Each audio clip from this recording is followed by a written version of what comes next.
देखिए भाई साहब, अभी मैंने ये जो है पूरे की पूरे डिक्टेटरशिप चल रही है पार्लियामेंट में, अभी ये इनका पाप का घड़ा भाई, ये खुद ही ये कर रहे। तो बताइए मुझे कि हमें जो हम 90% लोग हैं, उसके बाद में जो एमपी एमएलए हो गए 52 के बाद में भाई साहब, वो कौन पढ़े लिखे थे? और इंसान है, स्वार्थी है। उसको अगर सब कुछ हराम का मिल रहा है, मैंने पहले बहुत पॉलिटिक्स है, भाड़ खाने का धंधा है। और जो डेवलपमेंट हुआ है, ये जो एडीआर लोग हैं मेरे बड़े भाई, उन लोगों ने दिल से इस भारत देश की उन्नति के लिए नौकरी की है। और कुछ लोग जो थे वो सिर्फ डिक्टेटरशिप करते थे। इसलिए देखिए, चारों के चारों अधिकार पे इन्होंने कब्जा कर लिया है। और उसके बाद में 67 में बाबा साहब का स्टैचू के लिए, और मुझे बताइए, मेरा जन्म 59 का है। 60 में देखिए महाराष्ट्र में जितना अत्याचार हुआ, मैं अभी फिर से एक बार बताता हूँ कि 60 में मैं पहले स्कूल में गया। अब 62 में देखिए कि हमारे महाराष्ट्र में इन्होंने आदिवासी के लिए कत्लखाना बनाया। विदर्भ और मराठवाड़ा, जो जरांगे पाटिल लड़ रहा है, वो मराठवाड़ा पहले हैदराबाद में था। और 62 में क्या हो गया, इन्होंने कत्लखाना बना के मधुकर पिचट का नातेवाईक जो है महादेव गोविंद गारे, उसको डायरेक्टर बनाया, जिसका जन्म 39 का है और जिसकी जात कोली है। तो 22 साल में तो कोई ग्रेजुएट नहीं होता था। कौन पढ़े लिखे लोग थे? ये इनकी औलादे थी, जो बलात्कारी अत्याचारी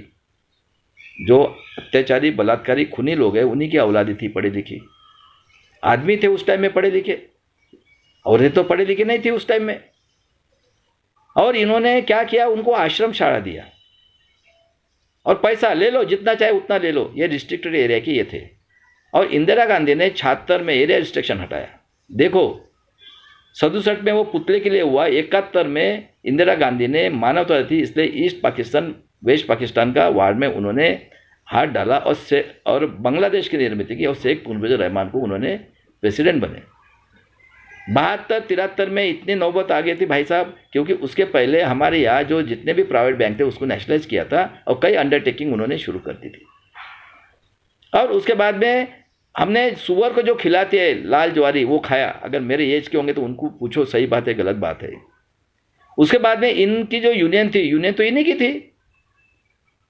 ये सब आरएसएस चला रहा था, कांग्रेस भी आरएसएस की। उसके बाद में जो जनसंघ था वो भी आरएसएस का था, और आरएसएस तो है बलात्कारी खूनी अत्याचारी।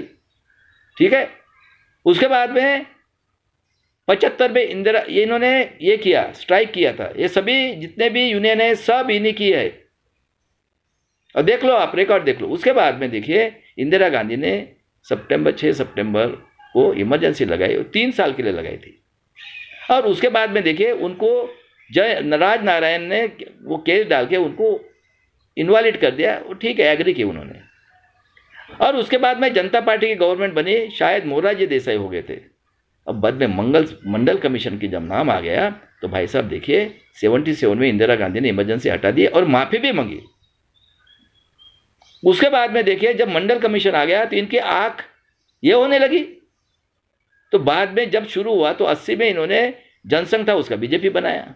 और ये इतना इनका दिमाग चलता है, ये आरएसएस जो है इनका धंधा वही है कि संविधान नहीं चाहिए, उसके लिए ये किसी को मारेंगे, कुछ भी करेंगे, और दो समाज में झगड़ा लगाएंगे, उसके लिए इनका दिमाग चलता है। और 81 में जनगणना हुई, जब हमारे 1 करोड़ 10 लाख थे तो इनको 4 खासदार और 25 एमएलए मिले। उस टाइम में हमारे वार्ड रिजर्व थे, और उस टाइम में हम टीवी में भी नहीं थे। 80 में 85 में ये आया, और 85 से हमें बोलते आपका रिकॉर्ड लाओ 50 के पहले का, और हमें 40 साल से आज अन्याय हो रहा है, देखती जाती थी वो। और देखिए इंदिरा गांधी का मर्डर हुआ 84 में, कौन था? आर के धवन। राजीव गांधी जी बने। उसके बाद में सेकंड रेजिम में उन्होंने बोला कि इस देश का 1 रुपये में से 10 पैसा खर्चा होता है, 90 पैसा खाते हैं। कांशीराम की चळवळ थी 1585 की 90 में, तो वो बोला मैं 15 पैसा खाने दूंगा, 85 खर्चा। 91 में उनका मर्डर हो गया, टुकड़े टुकड़े, कोई मरा गया उनके साथ। बाद में नरसिंह राव जी बने, उन्होंने प्राइवेटाइजेशन लाया।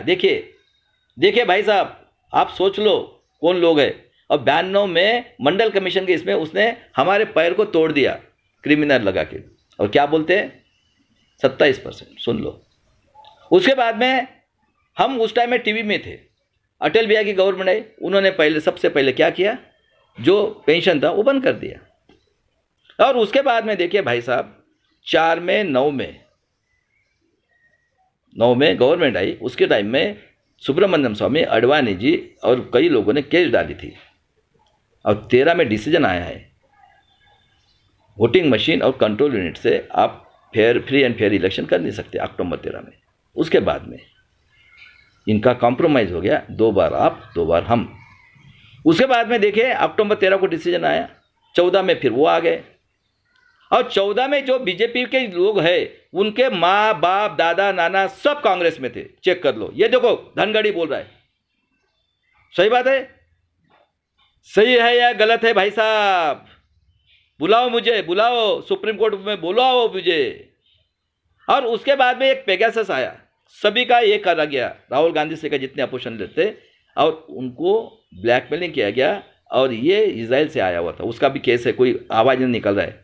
और उसके बाद में देखिए भाई साहब 19 में जब इलेक्शन हुआ है तो 19 में डिसीजन आया, फिर केस था कि वीवीपैट कंट्रोल यूनिट की विधानसभा में, हर एक विधानसभा में से 5% मशीन का करना है। डिसीजन आया 19 में, उसमें भी देख लीजिए भाई साहब 373 जगह पे फ्रॉड है, और उसके बाद में काउंटिंग नहीं किया। और उसके बाद में देख लीजिए भाई साहब क्या हुआ है, उसके बाद में वो जो 19 लाख मशीन का जो ये था, वो उन्होंने, उसका मुंह से आवाज़ नहीं निकल रहा है सुप्रीम कोर्ट, मतलब ये देशद्रोही है कि नहीं? सही बात है, गलत बात है? और अभी जो इलेक्शन हुआ है इसमें वोटर लिस्ट से लेकर काउंटिंग तक सब फ्रॉड हुआ है, बताइए। तो आपका डेमोक्रेसी पूरा का पूरा खत्म हो गया है, ये मैंने प्रूव किया। और हिटलर एक ही सदी में हुआ है, लेकिन आज 2500 साल हो गया भाई साहब, 90% लोगों, और राहुल गांधी जी, प्रियंका जी और मेरे वीवीएम के सभी लोग और एडीआर साहब और जितने मेरे दोस्त हैं, अभी मैंने प्रूव करके दिया है। और अभी वार्निंग देता हूँ भागवत को, भागवत तू माफ़ी मांग ले, माफ़ी मांग ले, नहीं तो इसके लिए मुर्मू जी और चीफ जस्टिस जिम्मेदार रहेंगे।